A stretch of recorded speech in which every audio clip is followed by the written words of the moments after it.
হাঁটতে চলেছে একা পথে। আরে ভাই সামনে রেখে আবার দেখি তো যা।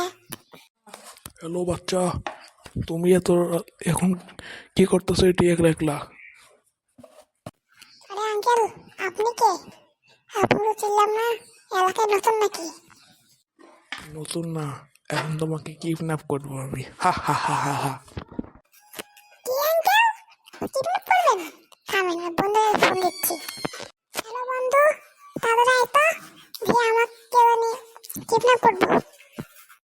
শালা দেখ, আমার বন্ধু যখন কেউ করে আসে তোকে মারবার জন্য। বন্ধু কুস্তি মারি ভোদার বেটা। রে কি সমস্যা তোরে? বন্ধু দেখ তুই ভোলা বেটা কাছে, বাবা বেটা কোন মারাতে কাছে রে, আগে গোষ্ঠী মারবো বন্ধু, লাখ মারামারি। এই জিনিসটা তো পান করে দেবো কিন্তু, একটু ভাব। আস্তে আস্তে যা, চলে যা, আমাকে মারবো। কেমন লাগে? ভাই প্লিজ ছেড়ে দাও ভাই, বলেছে আমার তোমাকে কিডন্যাপ করবে এসে। আরে ভাই পোলা, এটা তো বাচ্চা না, গুন্ডা।